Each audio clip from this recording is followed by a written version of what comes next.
오늘은 부활주일이죠. 그래서 매년마다 부활주일 맞이합니다만은 오늘은 특별히 이제 부활과 관련하여 두 가지 관점으로 좀 말씀을 나누고자 합니다. 첫 번째는 죽음이라고 하는 내용이고요. 또 하나는 죽음 이후에 그럼 우리의 삶은 어떻게 될 것인가? 죽음과 죽음 이후의 삶에 대한 이야기를 좀 하고자 합니다.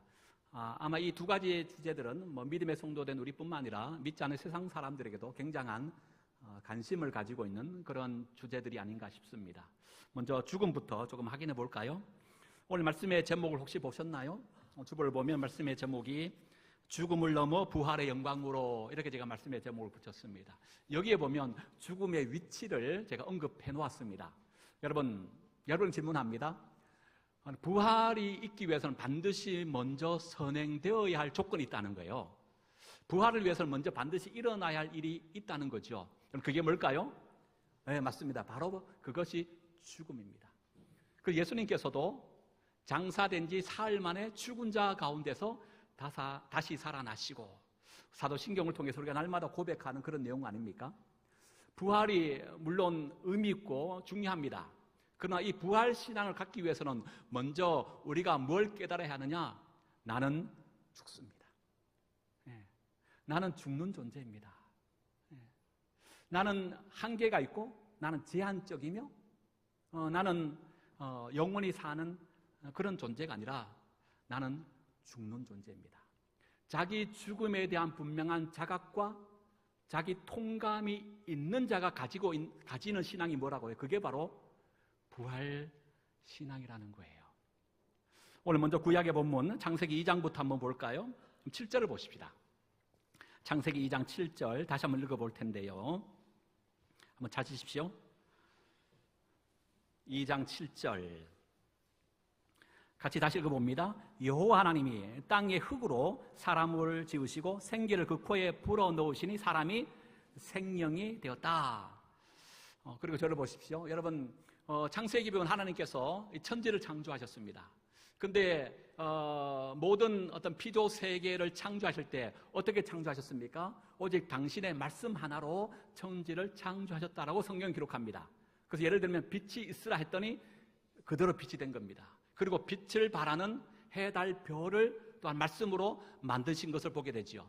그러나 모든 피조물 속에서 유일하게 인간만큼은 말씀으로 창조하지 아니하시고 어떤 재료를 가지고 친히 하나님 형상과 하나님의 모양대로 빚으시사 그 코에 생기를 후 하고 불어넣어 생명, 바로 사람이 되었다라고 하는 사실입니다.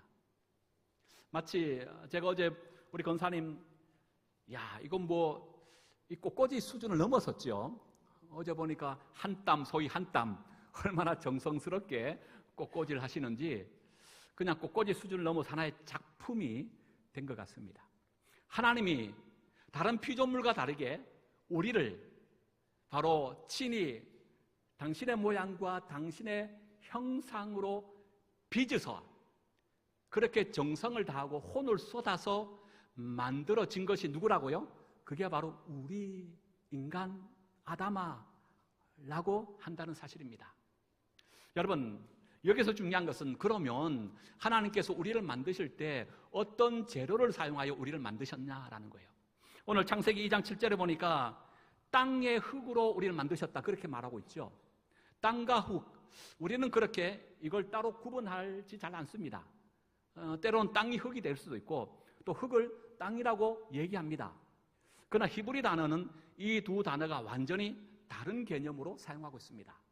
먼저 앞에 있는 땅은요, 히브리 단어 아다마예요. 그 의미의 뜻은 토양, 대지라고 하는 뜻을 가지고 있어요.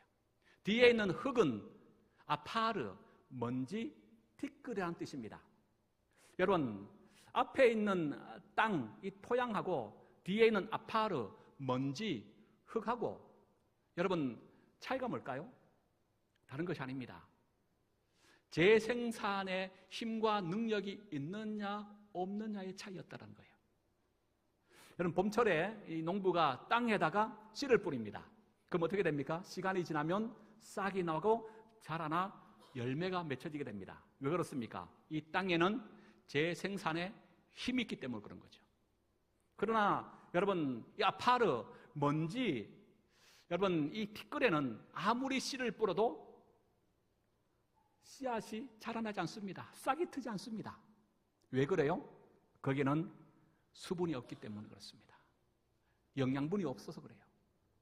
땅이 가지고 있는 재생산의 힘이 그곳에는 없기 때문이라는 거예요.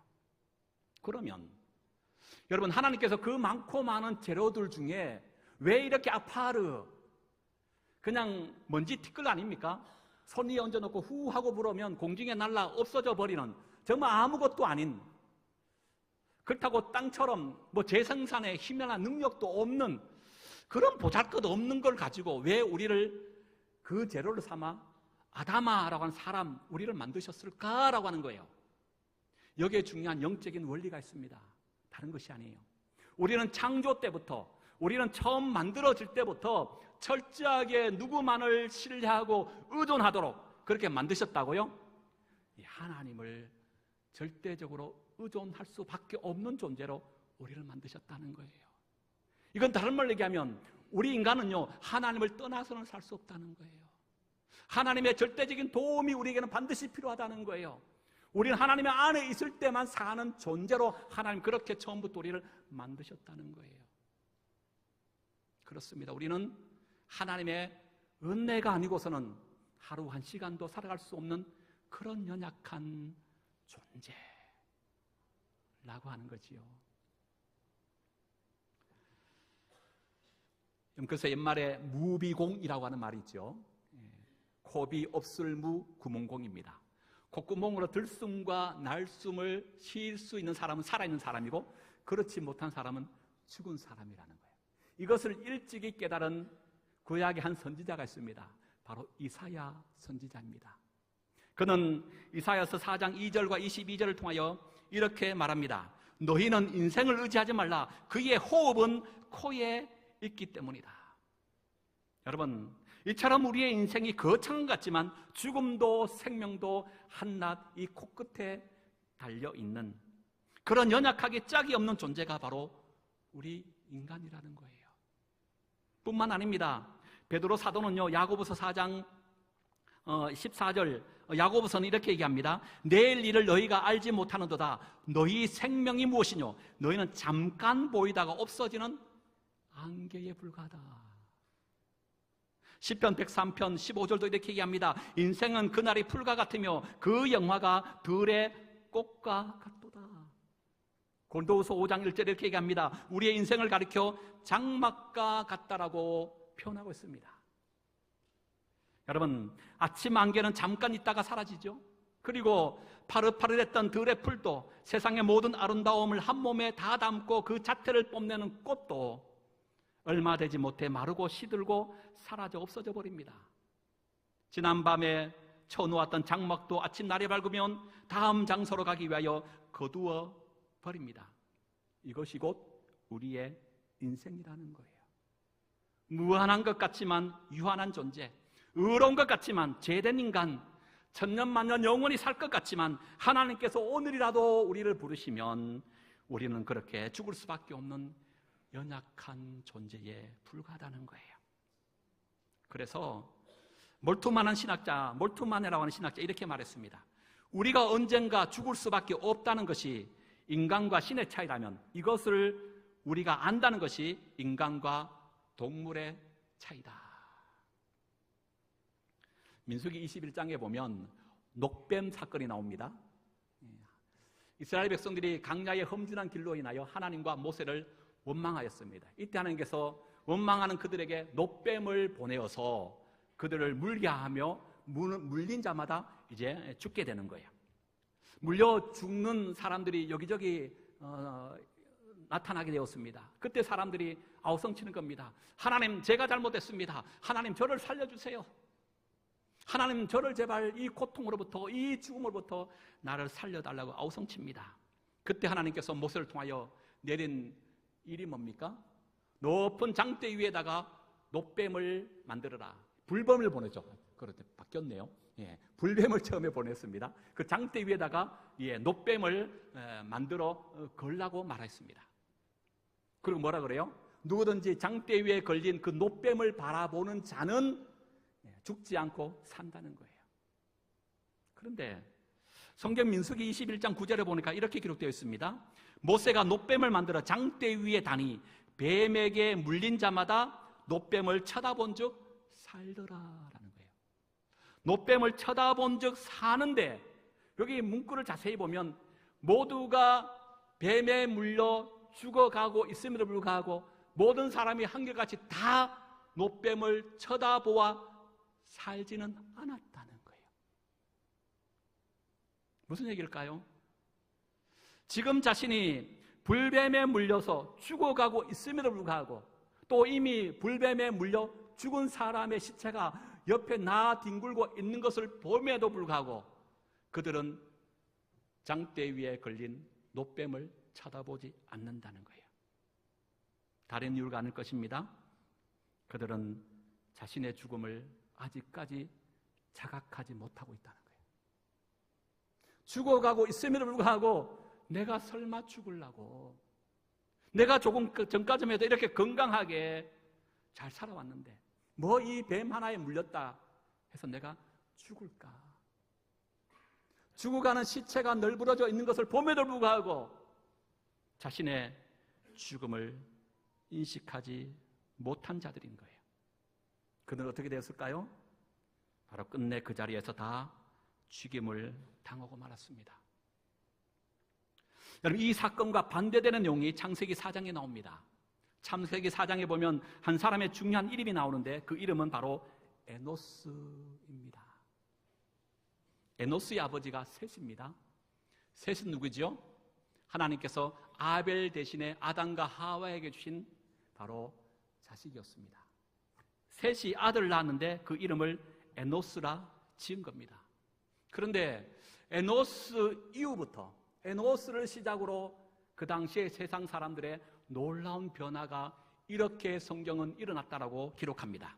창세기 4장 26절, 셋도 아들을 낳고 그의 이름을 에노스라 하였으니 그때에 사람이 비로소 여호와의 이름을 불렀더라라는 거예요. 에노스 때부터 그 당시 사람들이 비로소 여호와 이름을 불렀다는 거예요. 이 말은 뭐죠? 그러면 에노스가 태어나기 전까지는 사람들이 여호와 이름을 불렀다는 거예요? 안 불렀다는 거예요? 안 불렀다 하는 것을 지금 말하고 있는 거죠. 그들은 하나님의 이름을 부르지 않았습니다. 이 말은 다른 말로 얘기하면 하나님을 믿지 않았다는 거예요. 하나님을 찾지 않았다는 겁니다. 그러나 에노스가 태어나면서부터 그 당시의 사람들이 여호와의 이름을 부르고 여호와를 믿기 시작했다는 거예요. 왜 그럴까요?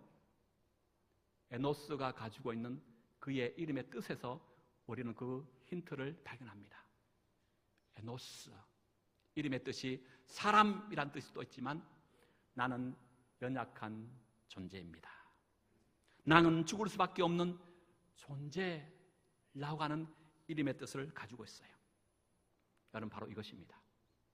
사람들은 에노스 때부터 비로소 깨달은 겁니다. 나는 죽을 수밖에 없는 존재구나. 이 땅에서 영원히 살 수 있는 그런 존재가 아니구나.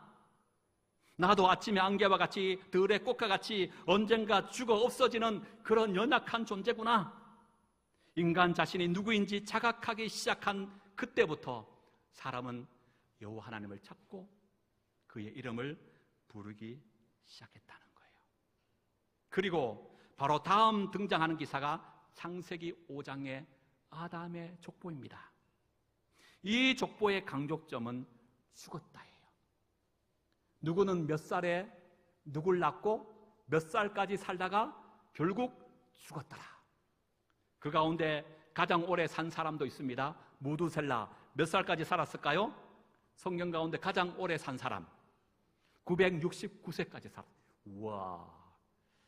지금 이제 100세 시대인데 이분은 그 당시에 천수를 누릴 사람이었어요. 그러나 중요한 것은 100세를 누리든 천수를 살든 결국 인간은 어떻게 되었다? 다 죽었다는 거예요. 아담의 족보가 이걸 우리에게 말해요. 아담의 족보가 강조하는 것은요, 결국 죽음의 족보라고 하는 겁니다. 사랑하는 여러분, 깨달으십시다. 이제 죽음의 족보에 우리의 이름이 기록될 날도 멀지 않았어. 눈 한 번 감았다가 떴더니 벌써 이 나이 먹은 것 아닙니까? 앞으로 남은 인생도요, 지금보다 훨씬 더 빨리 지나갈 것입니다. 또 한 번 눈을 감았다 뜨면 어느 순간 우리는 죽음의 자리에 서 있을 겁니다. 나는 아니야. 부인하고 거부해도 소용없습니다. 우리 모두는 에노스와 같은 존재로 태어났기 때문에 그렇습니다. 아파르. 인간은 먼지, 티끌에 불과한 존재입니다. 그러나 여러분, 성경에는 이 죽음의 족보만 있는 것이 아닙니다. 창세기 11장으로 넘어가면 셈의 족보가 기록되어 있습니다. 이 셈의 족보의 가장 특징은 죽었다라는 이야기가 없어요.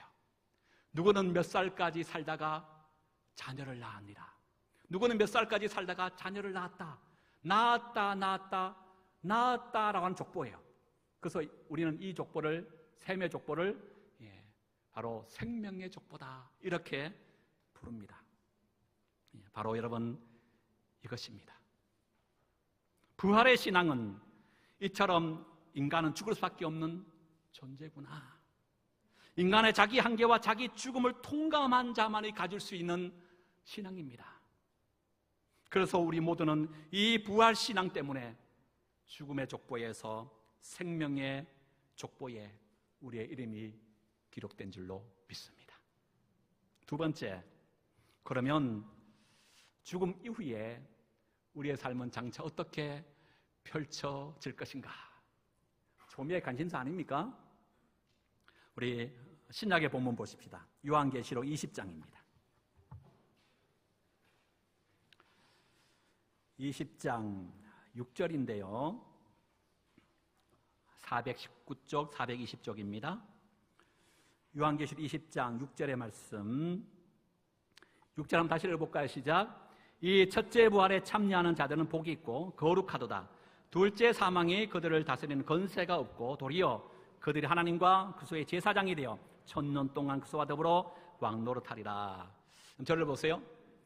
여러분, 캐톨릭에서는 죽으면 우리의 영혼이 어떻게 된다라고 얘기합니까? 바로 천국을 가는 것이 아니고 바로 중간 상태인 연옥에 잠시 머문다, 이렇게 말합니다. 여러분, 유교에서는 죽으면 우리의 영혼이 어떻게 됩니까? 귀신이 되어서 구천을 떠든다, 이렇게 말합니다.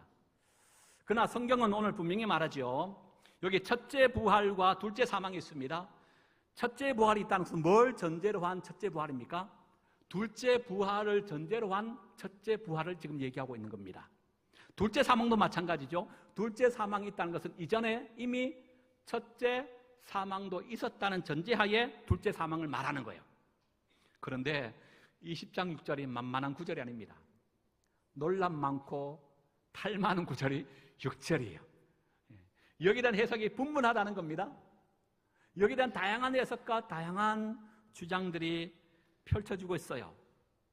그러나 오늘 저는 여러분들에게 먼저 말씀드리고 싶은 것은 우리 복음주의 안에서 일반적으로 전통적인 해석의 근거가 뭐냐, 어떻게 오늘 이 6절을 해석하느냐를 우리가 먼저 살펴보는 것이 중요할 것 같습니다. 여러분, 요한계시록은 이 세상의 사람들을 크게 두 부류로 나눕니다. 먼저는 성령에 임받은 사람, 요한계시록 7장에 보면 14만 4천 명을 소개할 때에 그들은 다 성령의 인침을 받은 자다라고 말합니다. 이것은 에베소서 1장에 바울이 교회론을 말할 때 교회에 다니는 그 공동체는 어떤 사람인가? 성령의 인침을 받은 자다라고 그렇게도 말해요. 그 첫 번째 부류의 사람은 세상 가운데 성령의 인을 받은 사람이 있는 거예요. 반대로 또 한 부류가 있습니다. 요한계시록 13장에 보면 이마와 오른손에 666이라고 하는 짐승의 표 받은 자가 또 있다는 거예요. 그래서 이 세상에는 두 부류의 사람으로 나눠요. 첫 번째 분은 어떤 사람? 성령의 인침받은 사람. 또 어떤 사람? 짐승의 표 받은 사람으로 나눠지는 거예요. 여러분, 인을 받았다, 표를 받았다는 것은 소유권을 말합니다. 소유권. 왜냐하면 예수님 당시에는 노예 제도가 허용되었던 시대예요. 주인은 자신의 노예에게 이 노예는 내 거야 라고 하는 표시로서 뭘 합니까? 붉게 달궈진 인두 같은 곳에 그 노예의 이마나 어깨에 낙인을 찍잖아요. 그러면 그 낙인이 찍힌 노예는 다 누구 것? 그 주인의 소유, 주인의 것이라는 것을 말하는 거예요.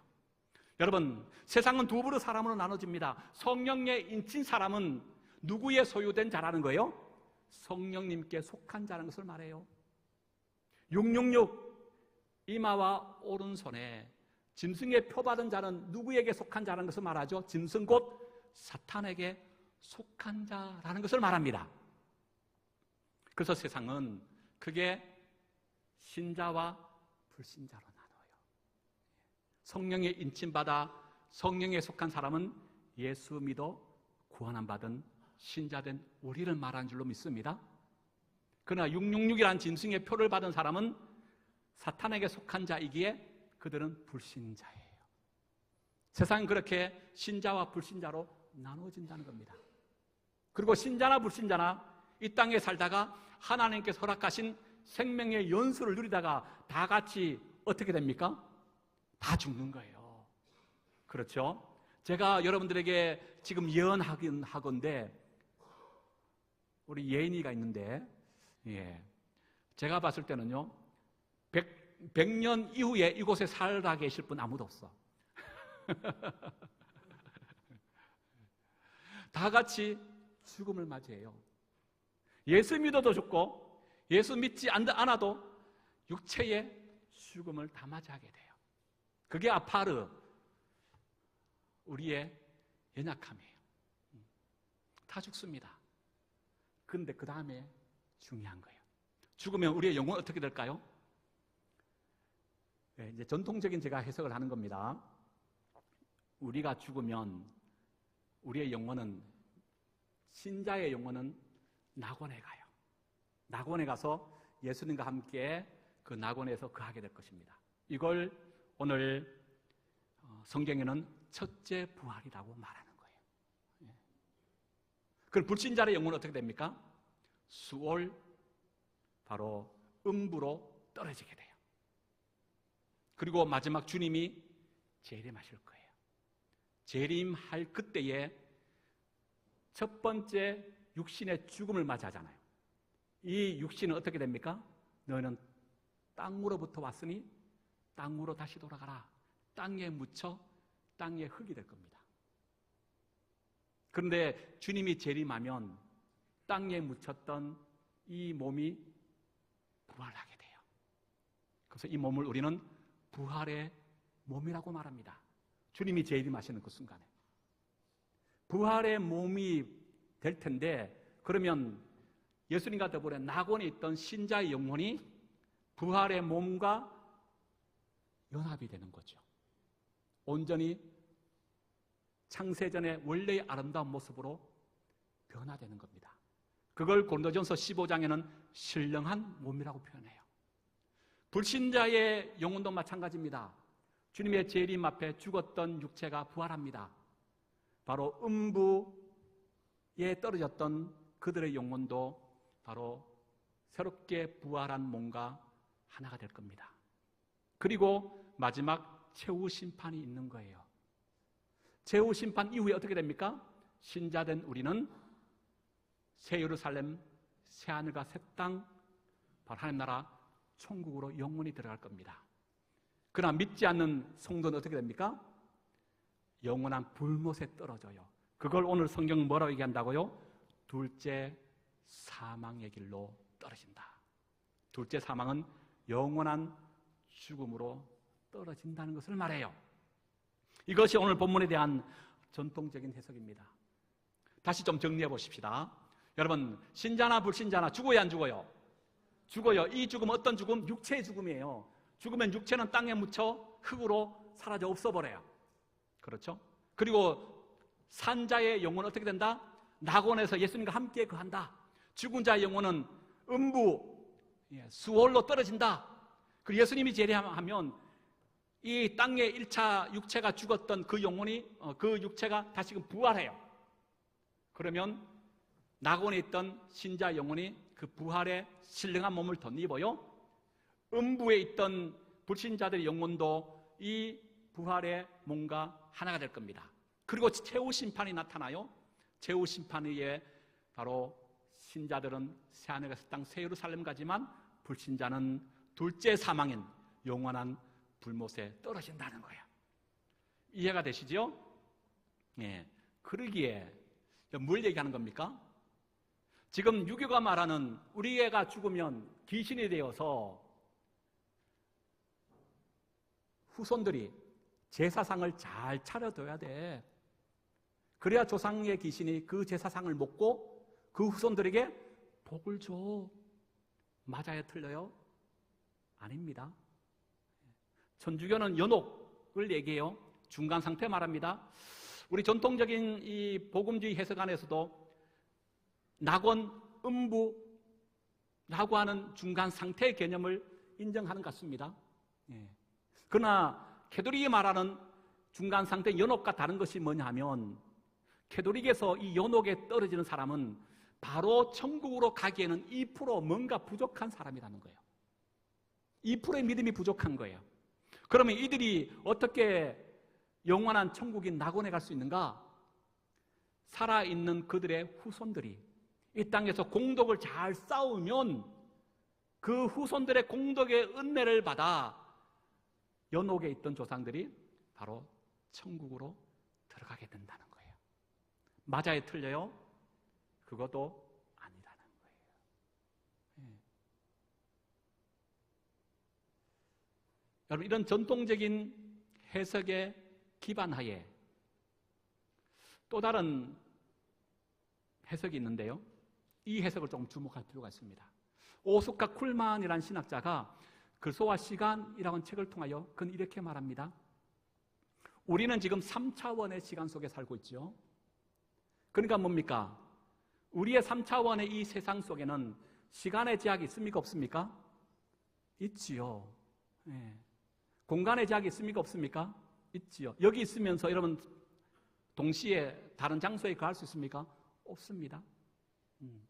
3차원의 세계 속에는 시간과 공간의 제약을 받을 수밖에 없어요. 그런데 성경은 뭐라 그럽니까? 하루가 1000년 같고 1000년이 하루 같다 그래요. 천국은 하나님의 시간이에요. 어쩌면 무시간이에요. 공간의 제약을 받을까요? 안 받을까요? 예수께서 부활하셨던 그 몸을 보니까 제자들이 한 곳에 모였는데 예수님은 문도 열지 않고 문을 통과하지 않고 그냥 제자들 앞에 떡하니 나타난 것을 보면 공간의 제약도 받지 않는 부활의 몸이었어요. 그렇죠? 그러면 오스카 쿨만은 뭘 얘기하냐면 여러분, 우리가 이 땅에서 눈 감는 그 순간이 어디에서 눈 뜨는 시간이다? 우리는 주님의 하나님의 시간, 하나님의 공간인 4차원, 5차원, 6차원이 될 수 있는 거예요. 우리는 감히 그 차원을 상상할 수 없는 그런 놀란 하나님의 차원이 있을 거라는 거죠. 바로 그 차원으로 바로 들어가기 때문에 우리 이 땅에서 눈 감는 순간이 어디에서 눈 뜨는 시간이다? 천국에서 눈 뜨는 시간이 될 것이다. 그러니까 전통적으로 얘기할 때 여러분, 우리가 다 육체의 죽음을 맞이하면서 산자의 영혼은 낙원에 주님과 더불어 있고 불신자의 영혼은 음부에 떨어져 마지막 육체의 부활을 통하여 마지막 천국과 지옥으로 떨어질 것이다 라고 하는 이런 논리도 사실은 3차원적인 우리의 생각 속에 이 본문을 해석한 결과물이라는 거예요. 네. 우리가 이해하도록 편하게 하기 위해서. 왜요? 우리는 3차원의 시간과 공간을 제약받고 있기 때문에 그렇다는 거예요. 근데 오스카 쿨만의 주장은 뭡니까? 우리는 죽는 그 순간에 하나님의 차원의 세계로 들어간다는 거예요. 무시간의 세계로 들어간다는 거예요. 그러니까 우리가 이 땅에서 죽는 그 순간이 천국에서 눈 뜨는 순간이라는 거예요. 조금 더 구체적으로 말하면 이 땅에서 우리가 죽는 그 순간이 주님의 마지막 심판대 앞에 서는 시간이 될 거라는 거예요. 여러분들은 전통적인 견해를 취해도 관계없고 오스카 쿨만의 이런 견해도 취해도 관계없습니다. 저는 조금 더 오스카 쿨만의 입장을 좀 지지하는 편입니다. 중요한 것은 여러분, 우리는 둘째 사망인 불못에 떨어질 자입니까? 아니면 새하늘과 새 땅, 새 예루살렘으로 들어갈 자입니까? 그 가정 속에 어떠한 일이 일어날지 아무도 몰라. 죽어봐야 돼. 그러나 분명한 것은 우리는 살아 있는 중에 뭘 인침받았어요? 여러분, 짐승의 표 받은 자입니까? 성령의 인침받은 자입니까? 네, 여러분 믿습니까? 서울역이나 사람들 많은 곳에 가면 피켓 들고 늘 시위하듯 서 있는 사람이 있어요. 뭐라 서 있습니까? 옛날에는 바코드, 지금은 베레칩이야. 666 베레칩 절대 받지 마세요. 그것은 짐승의 표입니다. 그거 받으면 지옥 떨어집니다. 한 번쯤 보셨죠? 여러분, 지금 짐승의 표를 그런 식으로 이해해요. 맞다 틀리다? 절대로 아닙니다. 요한계시록 오후 찬양 예배 때 강의할 때 제가 몇 번 말씀드린 것처럼 그거 아니에요. 그러면 여러분, 성령의 인침을 받았는데 언제 성령 인침 받았어요? 여러분, 성경에 보면 이마에 성령의 인을 친 자가 14만 4천 명, 영원한 천국 들어가는 구원의 백성이란 말이에요. 옆 사람 이마 보세요. 성령의 인침 받은 증거가 있는지. 있어요, 없어요? 없네? 그럼 여러분 어떻게 되지? 여기서 인친다는 것은 뭘 얘기해요? 소유권을 말하지만 물리적으로 정말 낙인이 찍듯이 우리의 신체 어느 부분에 여러분 이 문신처럼 뭐가 새겨지는 그걸 말하고 있는 거 아니에요. 고린도서 13장 2절에 보면 뭐라 그래요? 성령으로 말미암지 않고서는 예수를 그리스도로 고백할 수 없느니라 말하거든요. 성령이 인쳤다는 건 뭐예요? 이미 내 안에 성령으로 인하여 예수를 그리스도로 고백하는 믿음의 신자는 다 성령으로 인침받은 자가 된 줄로 믿습니다. 의심할 필요가 없어요. 자꾸 나는 그게 없는데 성령님 언제 나에게 인쳐주실래요? 오른손에 쳐주실랍니까? 이마에 쳐주실랍니까? 어깨에 쳐주실랍니까? 기대하지 마세요. 상징적인 거예요. 바로 예수 그리스도를 믿음에 성령께서 이미 우리 가운데 인쳐주셨다는 증거예요. 말씀을 마칩니다. 요한복음 11장 25절에서 26절. 예수께서 이르시되 나는 부활이요 생명이니 나를 믿는 자는 죽어도 살겠고 무릇 살아서 나를 믿는 자는 영원히 죽지 아니하리니 이것을 네가 믿느냐? 부활신앙은 생명의 신앙입니다. 부활신앙은 하늘을 바라보는 신앙입니다. 부활신앙은 십자가를 가슴에 새기는 신앙입니다. 무엇보다 부활신앙은 예수를 믿음으로 얻는 신앙입니다. 부활의 이 아침에 이 부활신앙으로 다시 무장하셔서 남은 우리의 인생 여정길을 승리하고 이기는 믿음의 삶으로 살아가는 저와 여러분, 우리 모두가 될 수 있기를 주의 이름으로 축복합니다.